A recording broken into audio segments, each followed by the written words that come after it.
I've done here on P-47s is I've given them a coat of Future, and then I applied the nice black wash, cleaned that up, and they look pretty used. They're not terribly, filthy. Managed to bump that off.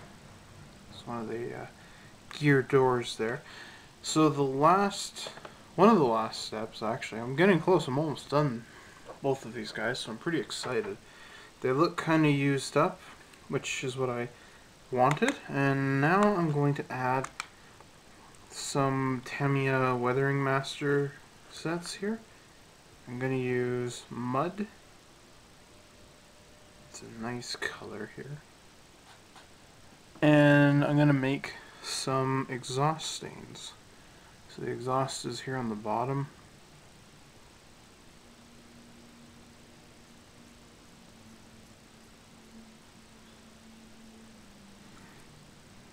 So I'm going to layer these colors on here. So the first one, like I said, I'm using is mud.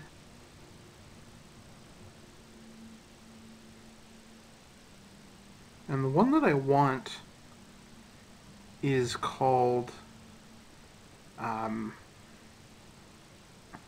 it's called, I think, Natural Metal, and they made it for the P-51, the 32nd scale one. Whoops.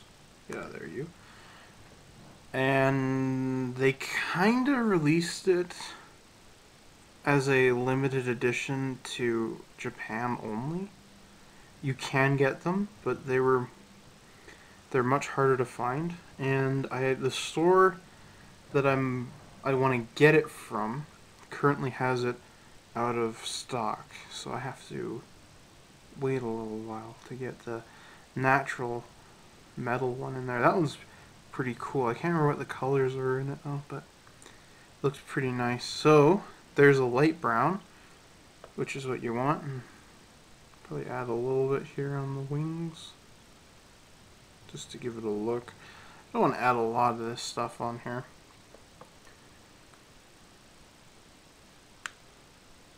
I know a lot of guys like to add, like bullet tracing, like smoke, but I don't know. It all depends on how you yourself want to build it, how much detail you'd like to put in it. Oops. I forgot a spot. I have to clean that up. I forgot to take off some of the enamel here. So let's just clean this off. And switch to oil stain. So got a nice layer of oil stain. And put this darker one. There we go. So before, before it's this nice beautiful brown color, and now the oil stain really makes it look, I can't even really get this into the shot properly, I apologize, but it really makes it look burnt and well used. I'm going to add a little bit on here, because by what I understand, this section, I can't remember what it is, but this used to get really hot, and so most Thunderbolts, I didn't know this, this was usually left silver, because it got so hot it burnt itself off, and the paint would just peel and chip off, which I thought was kind of cool when I read that. So here we go. There we go. That looks nice and used. It's been in a few skirmishes in its day. Let's just kind of brush this just around a little bit. But yeah, I'm gonna just dab this on a little bit more, add on the drop tanks. I've got to clean up that one spot that I missed on the other one there.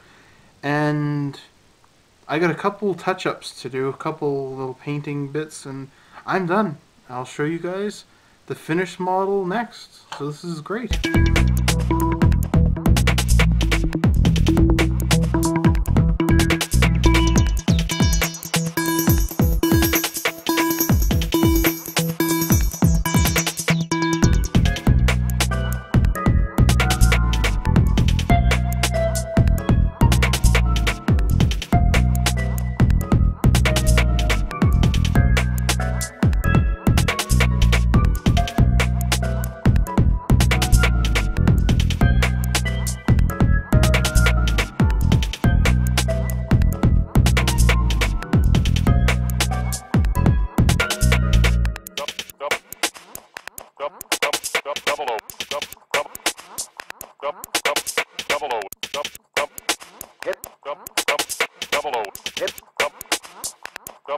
Hit the record button. Double O. Hit the double O. Hit double O. Hit double O. Hit double O. Hit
So I'm here, they are done.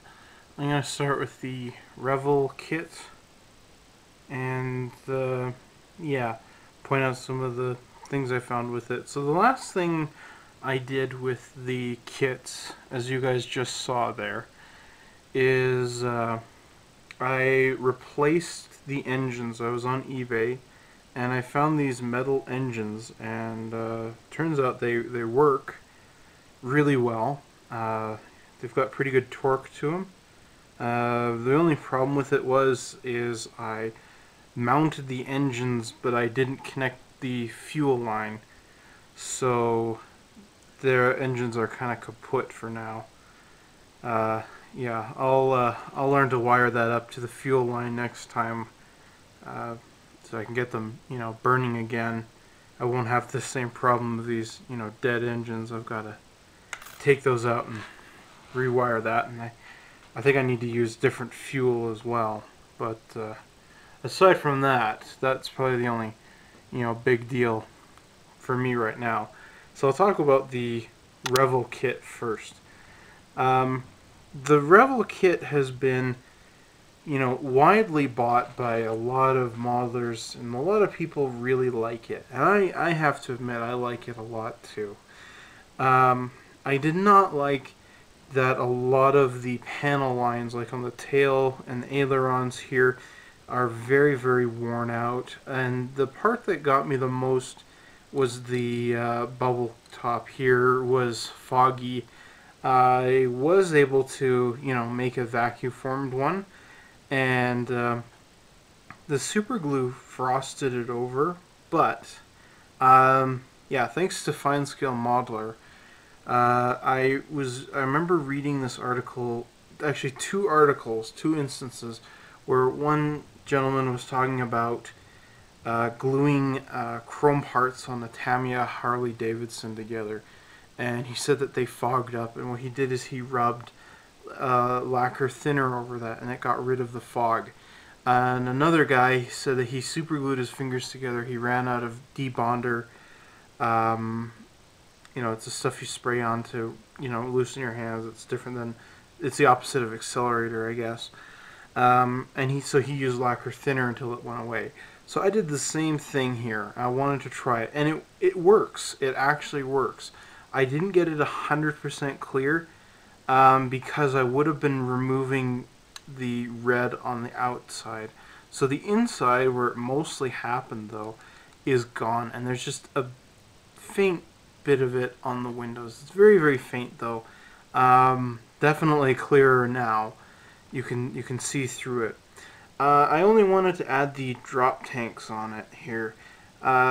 This was funny. When I put the drop tank on, I put the plane down and it started to teeter from side to side. The drop tank was actually pushing the plane up, and what kind of design and engineering behind that? That's a little silly that they didn't get that right. So I popped it off and I slid it forward a little bit more, and you don't really notice it too much. But there it is. I've got it there. The open cowling is kind of cool. The decals are excellent. The decals are amazing. I loved them. I was kind of worried about how this decal would conform around the open cowl flaps. Perfectly fine. I had no problems with it. I just took a sharp hobby knife once it started to settle, and I cut these grooves in there, added the solvent, and it just blended in there really nice. The panel line wash, it did get all over pretty well into a lot of the areas. It's not perfect, because they're just not quite deep enough. I don't know, maybe I didn't let the paint dry long enough, but it definitely gives it a weathered look. It looks worn out, which is kind of what I want, just kind of used. I think that's all I can say about that one. The Academy kit here has a lot less detail than the Revel kit, but that's not going to discredit it by my standards. It's still a really fantastic kit. It's put together really well. I didn't need any kind of filler on it. Rescribing the panel lines was very easy to do because it was pretty simple. It took the panel lines really nicely. This one has nicer, deeper panel lines on it. I'm quite happy with that. I'm happier with my decision to airbrush the stripes on the tail. It's much easier than using the decals. The canopy fits perfectly. It's a little inaccurate. The trailing edge on the bottom here is a little bit thinner than it should be. It's okay though. It still looks good, and it's nice that it has this mirror on top. I actually really like that. It's just kind of a difference between the two. Decals went on pretty well with a couple coats of Future and some solvent. They went on really nice. That's something I've just learned with Academy decals, is how to use them, how to actually get them to apply properly, and they look pretty darn good. The Chief here, I had to cut him off here. I got that to conform around there, and then like I said, I repainted the face with a couple different browns, and it's pretty close to what it used to be, so I'm happy with that. The other thing that really was frustrating, and I forgot to mention this on the Revel kit, is the propeller shaft inside here was terrible. Following it around the instructions, I think I mentioned that already. Getting the propeller shaft to fit was just a nightmare, but I did get it to work eventually. I put a little needle head in the back here. It kind of looks like a little BB, and they spin really, really well, so I'm kind of excited about that. The only thing that I was ever told is that the landing gear was too long, so I shortened it out, and I'm quite happy with it. It looks a lot nicer. and I like that it has just that drop tank on it. So I'm pretty excited about that. I think it looks pretty good. Like I said, I'm quite pleased with this one, and I really like having both of them together. So this is a versus build. So I should pick which of these two which is the superior model. And I've been thinking about this for quite a while I've been, building both of these kits. And my honest opinion is I think they're both basically equal. Whenever I found a fault with one kit, I found the exact same fault with the other kit. So I don't really know what to say. If you're buying either one, when I was building these kits, I was kind of wishing I could just switch parts from both kits and get a really amazing kit, and I'd had an incredible Thunderbolt. It's how do you pick a winner in this one? I really can't, because they're both very well put together kits. And like I said, I thought it was really kind of funny that the landing gear for this one is too tall, and the landing gear for the Revel kit, with the drop tank on there, I'm kind of wondering if it's a little bit too short, because it didn't fit. It was kind of funny how it was teetering over there. You're kind of paying about the same price for both kits, so hey, if you want a Thunderbolt, why not just buy both of them, kind of like I did, and put them together? You'll have a nice looking little squadron here. But yeah, the Revel kit has far more detail in it than the Academy kit, but the amount of work that I had to do on the Revel kit, if I didn't have to do that work, if I didn't have to replace the canopy, if I didn't have to replace the propeller shaft, if I didn't have to rescribe a whole bunch of panel lines, I probably would be picking the Revel kit over it, simply because it just has a bit more, it looks a little more authentic than the Academy kit. That being said, the Academy kit still holds out in a really good place. It's still just a really good contender. One thing I noticed as an error in the instructions is they ask you to paint these barrels gunmetal or black. They were silver. They were 50 caliber machine guns, but they had covers over them that were silver. So that was kind of the only error I found in the instructions. And that's just a technical error. So for most people, you don't even care about that. That being said, though, I can't pick a winner. I think they're both terrific kits. I enjoyed building both of them, and I think they both look really great. And I hope you guys have enjoyed watching me build these Thunderbolts. They've been on my list for a very long time to build, and I finally decided to build them, and I'm really, really glad that I did. They were really fun. I hope that you've enjoyed watching how to paint kind of a different natural metal finish on here. And again, it's all about different silvers that you have, and you kind of want some of them to be similar, and times depends on the model too. You might want them to be completely different. That's all up to you, the modeler. But yeah, as you guys saw, I used 3 different colors in this one, and I'm quite happy with how they turned out. So yeah, this is my final review of the Revel and Academy P-47 Thunderbolts, and there's no winner. They're just both good kits. They both have their own strengths and weaknesses that are about even. I can't really pick a winner. I'd like to build the Tamiya one and have that one, because I like the decals that come with that kit, and I just want to see kind of these 3, how they all compare to each other. I think it would be kind of fun. But anyways, I'm gonna quit now, because I've been yapping on about these kits for 11 minutes now. I guess that's only fair since I'm reviewing 2. But I hope you've enjoyed this. Feel free to leave comments down below.